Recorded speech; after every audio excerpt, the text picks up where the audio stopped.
नमस्कार, मैं आपकी सुमोना स्वागत करती हूँ आपका आरबीजी न्यूज चैनल में। चलिए आज की खबरों के लिए सुनते हैं आज की ताजा खबरें। एलपीजी सिलेंडर की कीमतों में संशोधन।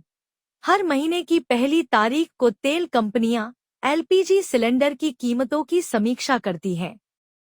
1 अप्रैल 2025 से 14 किलो वाले घरेलू सिलेंडर की कीमतों में राहत मिलने की संभावना है, जिससे रसोई गैस सस्ती हो सकती है। सीएनजी, पीएनजी और एटीएफ की कीमतों में बदलाव। एलपीजी के साथ साथ CNG, compressed natural gas, PNG, piped natural gas और एटीएफ, एयर टरबाइन फ्यूल की कीमतों में भी 1 अप्रैल से संशोधन हो सकता है, जो वाहनों और हवाई यात्रा के खर्चों को प्रभावित कर सकता है। यूपीआई आईडी का निष्क्रिय होना।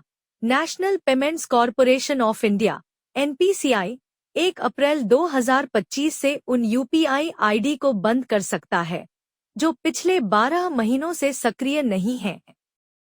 यदि आपने लंबे समय से यूपीआई का उपयोग नहीं किया है, तो अपनी आईडी को सक्रिय रखना आवश्यक है। डेबिट कार्ड के नए नियम। 1 अप्रैल 2025 से रुपे डेबिट कार्ड में नए लाभ जोड़े जाएंगे, जैसे तिमाही में एक घरेलू लाउंज विजिट, अंतर्राष्ट्रीय लाउंज विजिट की सुविधा और जिम मेंबरशिप जैसी सुविधाएं। टैक्स स्लैब में बदलाव। वित्त मंत्री निर्मला सीतारमण ने बजट 2025 से 26 में नए टैक्स रिजीम के तहत सालाना 12 लाख रुपए तक की आय को कर मुक्त किया है। यह बदलाव 1 अप्रैल 2025 से लागू होगा, लेकिन यह राहत केवल नए टैक्स रिजीम को चुनने वाले करदाताओं को मिलेगी। टीडीएस की सीमा में वृद्धि। 1 अप्रैल से वरिष्ठ नागरिकों के लिए फिक्स्ड डिपॉजिट और अन्य बचत योजनाओं पर ब्याज आय पर टीडीएस की सीमा 50,000 रुपए से बढ़ाकर 1 लाख रुपए कर दी गई है। अन्य निवेशकों के लिए यह सीमा 40,000 रुपए से बढ़ाकर 50,000 रुपए की गई है। बैंक खाते से जुड़े बदलाव। 1 अप्रैल से यदि आपके बचत खाते में न्यूनतम बैलेंस नहीं है, तो बैंक आप पर जुर्माना लगा सकते हैं। विभिन्न बैंकों की न्यूनतम बैलेंस आवश्यकताएं अलग अलग हो सकती हैं, इसलिए अपने बैंक की नीतियों को समझना महत्वपूर्ण है। जीएसटी नियमों में बदलाव।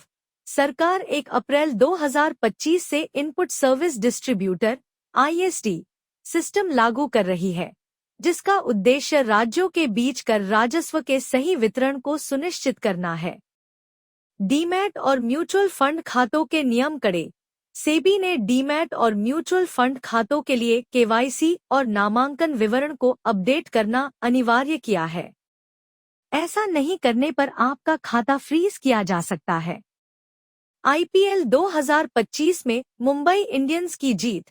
मुंबई इंडियंस ने कोलकाता नाइट राइडर्स को 8 विकेट से हराकर अपनी पहली जीत दर्ज की। वानखेड़े स्टेडियम में खेले गए इस मुकाबले में मुंबई ने 12.5 ओवर में लक्ष्य हासिल किया। Cricket tracker Hindi. आगे की न्यूज के लिए आरबीजी न्यूज चैनल के साथ बने रहिए।